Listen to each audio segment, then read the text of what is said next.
it's time for our phone-in interactive segment where you get to have your say on the show this morning. And today we're going to be talking about human trafficking and how it's affected the lives of many Nigerians. According to the National Agency for the Prohibition of Trafficking in Persons, NAPTIP, thousands of Nigerians are trafficked every year, with many ending up in modern-day slavery. The statistics are alarming. In 2022, NAPTIP reported 1,104 cases of human trafficking, with 3,412 victims rescued. The International Labour Organization estimates that human trafficking generates over $150 billion in profits annually, with many victims being subjected to forced labor, sex trafficking, and other forms of exploitation. The socioeconomic effects of human trafficking on Nigeria are far-reaching. It leads to loss of human capital, emotional trauma, and stigmatization of victims. It also perpetuates poverty, inequality, and undermines national development. So the critical question here this morning is, how can Nigeria win the war against human trafficking? What role can the government play? What role can civil society organizations play? What roles can Nigerians, individuals like you and I, play in preventing human trafficking? While the phone lines are open, the numbers will be displayed on your screen shortly.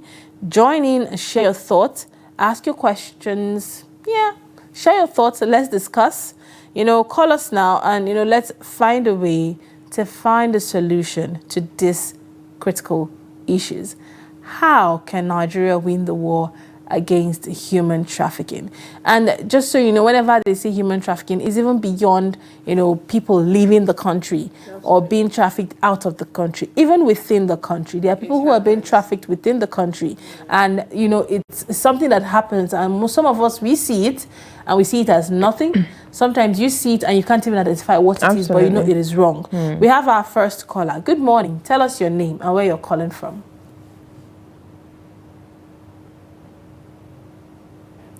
Do we have the caller on the line? Good morning. All right. Do well to call back. We're here to take your thoughts and, your questions, your possible solutions. Let's, find a way to find a possible solution right here this morning. All right. Hello. Good morning. Tell us your name and where you are calling from.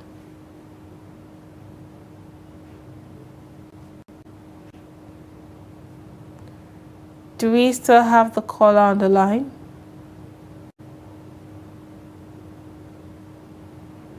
All right.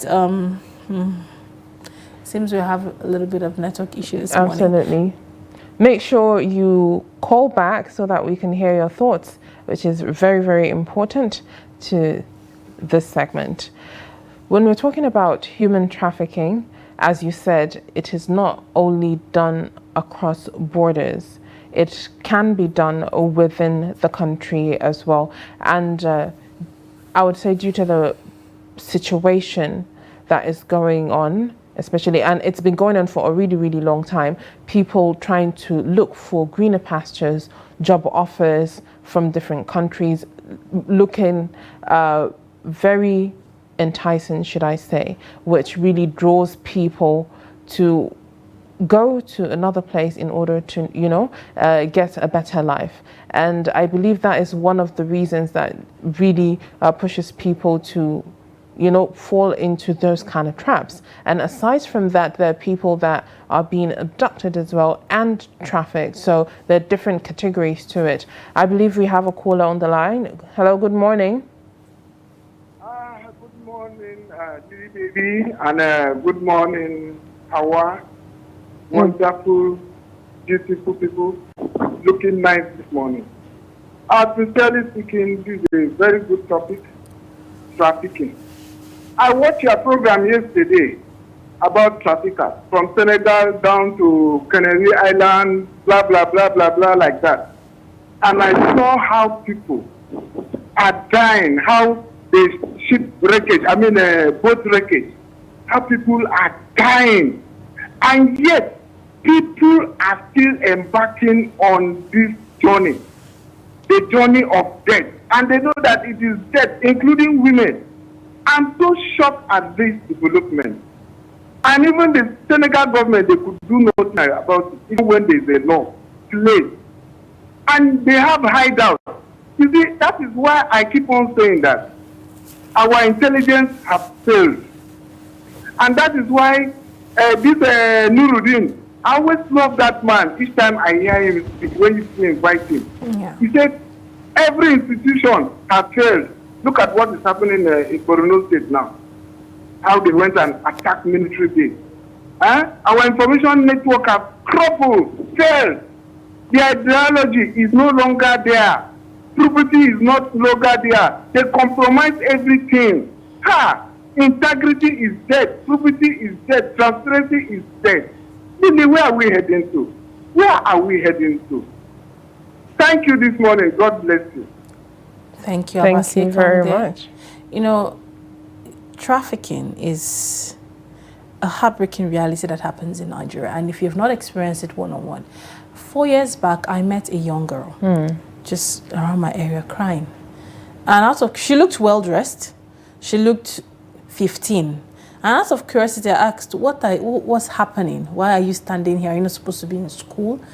And she said she lost her dad a few days back. Her mother was like, oh, these scammers have come again. And her aunt said she should come down to Abuja so they would train her, that she just wanted to write her WAEC. So that was all that was left for her. So she had not registered yet, but she came with her money to register. Okay. So she just wanted to stay with the aunt, so the aunt will send her to, you know, all these extramural classes, and then she will register. She came with her money for registration. And the auntie took the money from her and gave her to an agent to send her to do domestic chores. Good morning. Hello. Yes, good morning. Loud. Hello. Yes, good morning. Tell us your name and where you are calling from. Hello.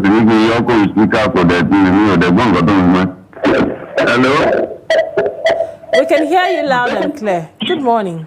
Morning. Please, can you turn down the volume of your TV set? There's a noise. We might have to let you go. Please do not to call back. There's a noise coming from your end, and we'll find it difficult hearing you, so call back. So she said the aunt took her to an agent who took 5,000 naira from the aunt, as in paid the aunt 5,000 naira to take her somewhere to be a domestic servant. I'm like, so why are you here? Said when she told them and she kept on crying and refused to work, they kicked her out. Oh, wow. So I called my mom. I said, this is what is going on. We called the auntie. No, it's not true. It's not true. But, you know, eventually we let them go because we didn't even know how to go about it. Hello, good morning. Tell us your name and where you're calling from. Good morning, Lilian Ogazi. Good morning, Hauwa. This is Shetima Kudima calling from Maiduguri. Good morning, Shetima. Thank you for joining us. Thank you very much. Well, even though my brother has come and he was very brave and he's left, human trafficking, how can Nigeria win the war? Well, you know, this is a menace where everyone have to contribute. Everyone have to contribute, honestly speaking. If not, this thing we are seeing is as a joke, it will claim in a country. And it is out of human sympathy. How can a father will produce a child and you don't want to take his responsibility? You want to push him to make money for you. This is a useless idea. Honestly speaking, we have to know these children God give us to us are on trust. We should train them. We should give them education. We should put them on a right track as the way their grandparents did to us. Whether we like it or not, their grandparents, they did well to us. Why are we neglecting them now? Even some people, they will say those days is not hard. Those days is also have its own challenges. but their grandparents did well to us. So we have to treat them well. And I want to advise Nigerians, more especially the fathers, please and please, if your wife undergo education, if she have qualification, try as much as you can to secure a job for her. It will be a security for the family after you left. If she is not educated, please and please try and establish her on a local business so that she will be patient something, so that after you, she will look after the children. Please, this life is not permanent, it's temporary life. Whether we like it or not, we have our own time to live, but we don't know when. So in that matter, you have to prepare your family, you have to organize your family, no matter how much it will cost you. Forget about luxury of today. Forget the luxury. Try and organize your family. Try and set them off for future challenge, whether financially whatsoever. Try and make them strong. Stand on their feet. How can you be sending innocent children in the hand of the wicked people? So that people, what they are after is not the life of the children, but what they will get out of them. So we should try as much as possible, please and please. Our security agents, they have to wake up. Our society, we have to pick. We just have to be, vigilant. Wherever we see these people, we report quickly, so that these our innocent children, they can be rescued. So I think it's out of human sympathy. It's too bad. It's too bad. It's too ugly, honestly. I'm even out of words. So I pray and I wish this thing will end. And I'm begging Nigerians to have sympathy on our on our children. These they are too innocent to be treated this way. Thank you so much. May Allah help us. May Allah rescue our country. Have a nice day. Thank you very much there, Shetima. He made a very good point in a particular aspect where he said there are situations where, due to the fact that a mother is left with her children with no source of income, that is the dependency that women have on their husbands, and it translates to when that person is not around, them not being able to take care of those children. So those children have to be put, in a situation where they would have to fend for themselves as well. We have another caller on the line. Hello, good morning. Hello, good morning. Yes, what's your name and where are you calling from? Thank you for joining us. My name is Tony Ogazi. I'm calling from Benue State. Good morning, Good Tony morning. Ogazi. Go ahead. Okay. Well, I think number one thing is that the love that the society is being given to money is too much. Due respect and all this, and because of it, everybody wants to make it. Everybody wants to make it, either by cook or by any other thing. That is number one. Two, our government is not doing, this is a sign of telling us that the environment where we are, people are suffering, and everybody wants to go where we find things easy in life. So on government side, this is the lapses that government is having. On a parental side, you come in a family, somebody continue bearing children. At the end, it cannot be able to cater for a number of the children that you have. So there is a lot of things that is responsible for all these things that is happening in our society. But number one, if we want to solve it, our government should stop looting and then use the resources that we have in the country for the benefit of the masses. 2, parents should get the number of children that they can cater for. 3, we should drop the kind of love that we have for money and then begin questioning how people made their money. By the time we start questioning about how people made their money, and we see, if we see that they made it by crook, we distance ourselves from them, we see that all this love of money will be dropping. But for now, the kind of respect that is being given to money, especially in Nigeria, is too much. Mm-hmm. All we know is that you have made it. And then the person enter anywhere, whether the person is a thief, the respect will be given to the person. Let me stop so far. Good morning. Good morning, Tony Eze. Thank you very much for, towing our conversation towards a different light that we seem to, not really take a critical look into, which is the society's love and attitude towards money and towards people who have money. And it also stems down to how we treat politicians who look money, how you treat all young boys who are even going into, I wouldn't want to say ritual, I would clearly call it organ harvesting, just to make money and have money for themselves. And this money gotten are not questioned. People are being trafficked under the pretense of job opportunities. Absolutely. Better life. Absolutely. Greener pasture. Let's talk to Ade. Good morning, Ade. Thank you for joining us. Do we still have Ade from London on the line? Can you hear me? Loud and clear, Ade. Good morning. Go ahead with your thoughts. Okay, good morning. Good morning, yes. I'm in support of those who have spoken, but I want to look at it from a different view. I once said something when we started this program. It said human trafficking even starts within Nigeria.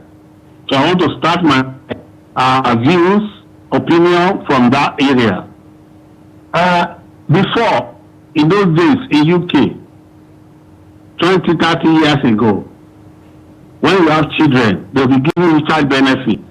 You get free milk, free food for children. Everything was rosy. So people are giving birth. So people have 5, 6, 7, 8 children. So you get child benefit. Then when conservative government wake up one morning, they said, no, your first 2 child will be entitled to child benefit. If you have 10 children, government will give you a dime. People stop giving birth. Recently, last month, in one of our boroughs here, our local government, which we call local government in Nigeria, they closed 2 primary schools.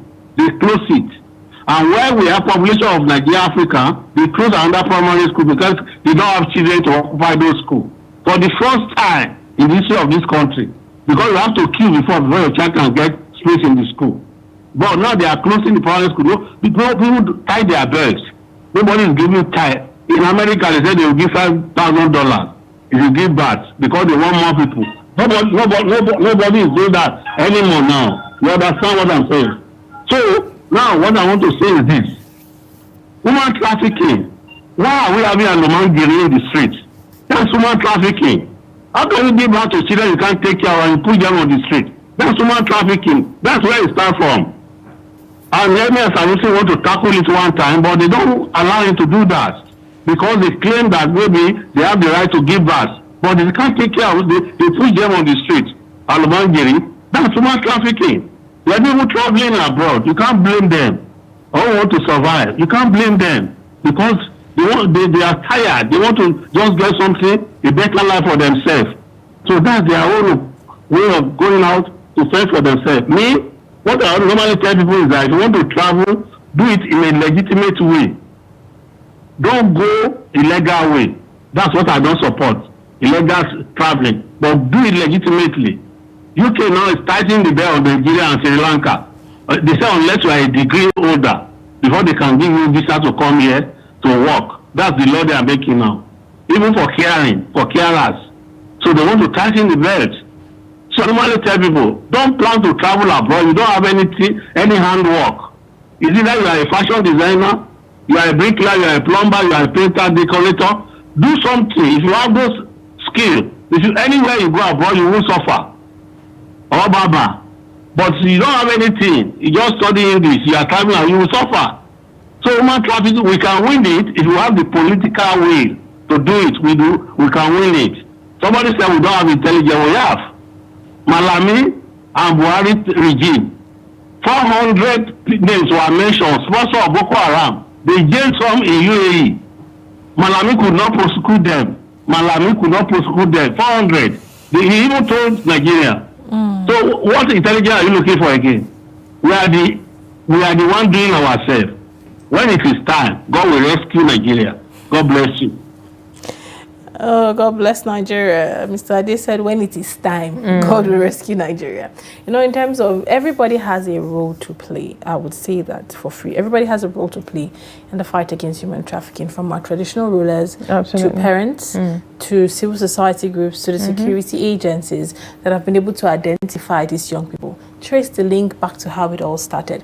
For those that are being trafficked outside Nigeria, there's that notion that the moment you step out of the country, there's greener pastures. So they take on the opportunity of a job, but they don't know what it holds for them. Even within Nigeria, that also happens. And that is one thing that that needs to be identified, because most people are not aware of what is out there. So maybe some type of awareness is supposed to be brought upon the people for them to understand that it doesn't happen overnight for you to just leave Nigeria or anywhere you're leaving from and go to the destination that you want to go to for a job opportunity, and then it just happens like that, especially when it's not done through the right channels. We have a caller on the line. Hello, good morning. Good morning, this is Abasekong calling back. Good morning, Abasekong. Welcome back again. Sincerely speaking, I listened tentatively to Ade. He has spoken outrightly well from the perspective of my heart. You see, that is why I keep on saying our intelligence has crumbled. They have failed. They have completely failed Nigeria. Imagine, look at how the Boko Haram went and staged the army barracks, carted away military hardware. Is it not a disgrace to this country? Look at the rate of girls that are being trafficked out of this country. And there is no network on catching them, the sponsorers. Look at a man, I watched your TV program yesterday. A man single-handedly was monitoring the movement, and he was giving the government clue how to rescue traffickers. The government of Senegal. Did they do anything? Nothing. The same thing is applicable to this country. Until we put in the right people, the right peg in the right hole, we will continue to miss it. I listened to your program yesterday at 2300 hours, anchored by Hamza Idris on PDP. Look at how they are pulling themselves. May God bless Nigeria. Thank you. Thank you very much, Abasekong. God bless Nigeria indeed. You know, the information has been put out there. What matters is the political will, you know, to see that an end is being brought to this. Absolutely. Traffickers. Another question is, of what use is the role of the security agencies when these people themselves are going for these opportunities? Absolutely. Let's take the next. Yes, good morning. Tell us your name and where you're calling from. I'm calling from Benin. My name is Daybreak. Good morning. Go ahead with your thoughts.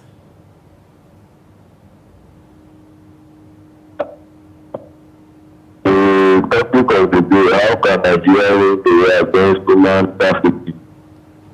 Yes. The problem of this country is our leaders. Let's talk from our leaders and individual.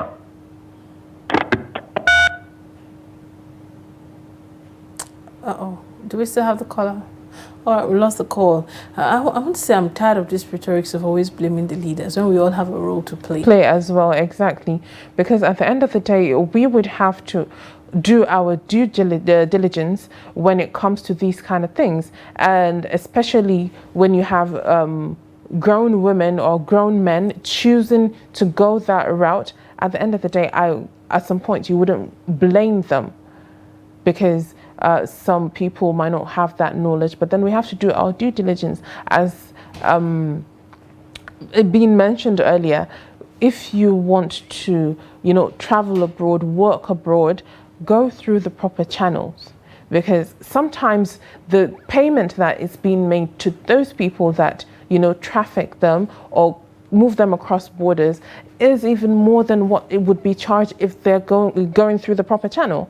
So we have another caller on the line. Hello, good morning.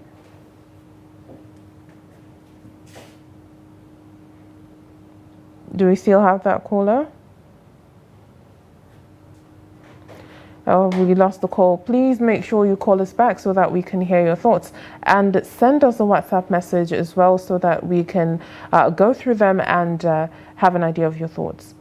All right. No, and another thing I'd also. Good morning. Tell us your name and where you're calling from.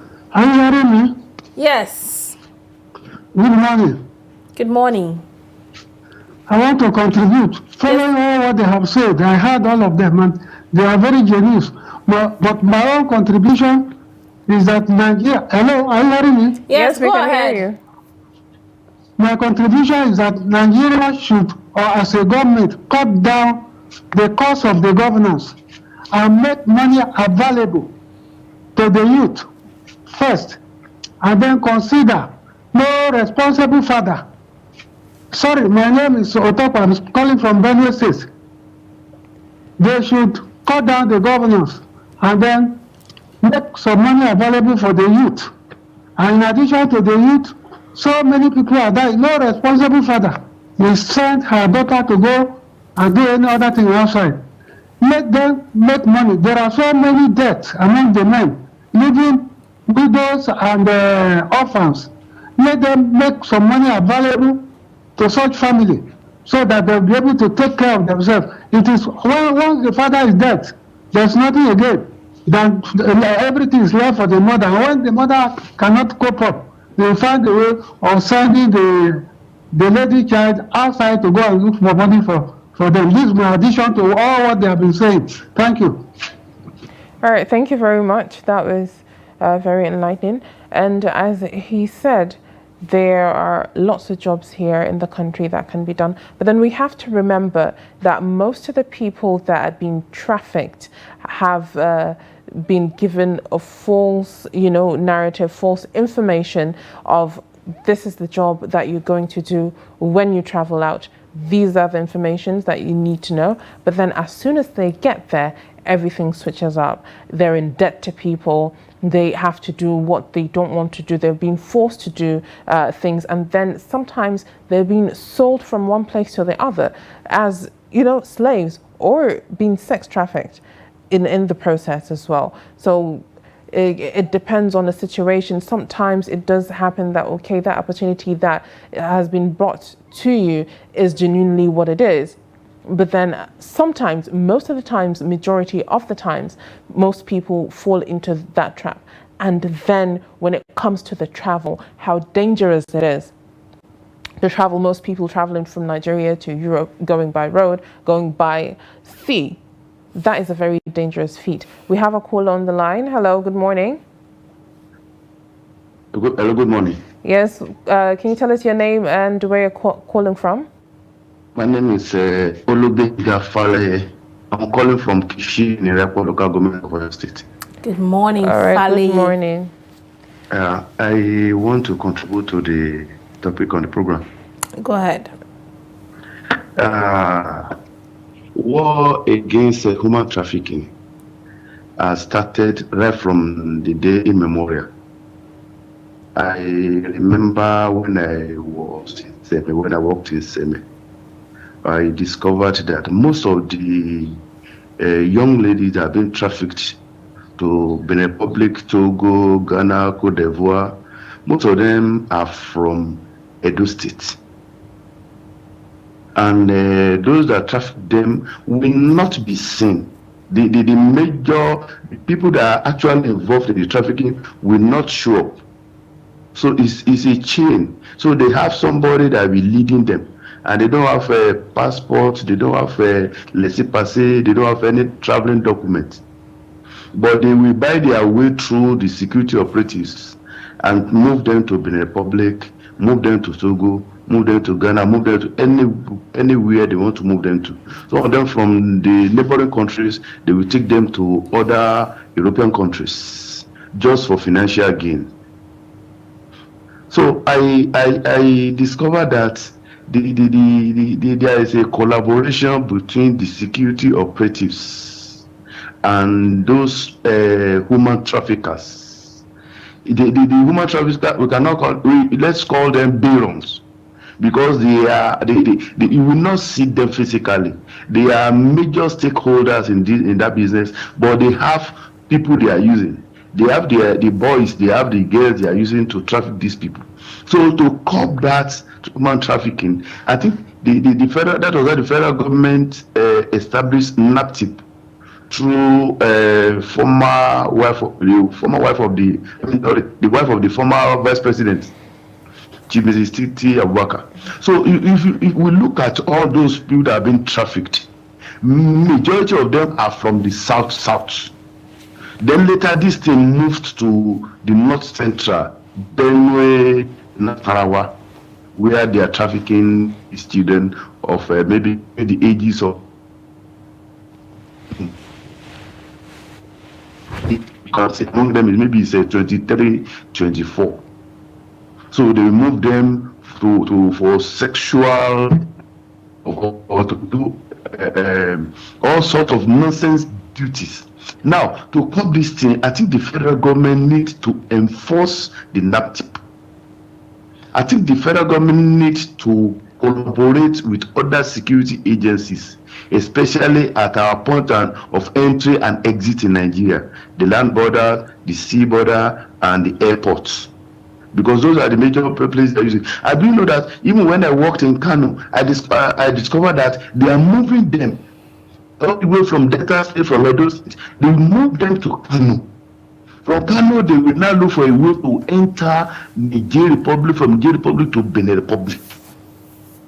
So these people, they have their own way of doing their things. The federal government needs to do a lot to curb this. To stop this.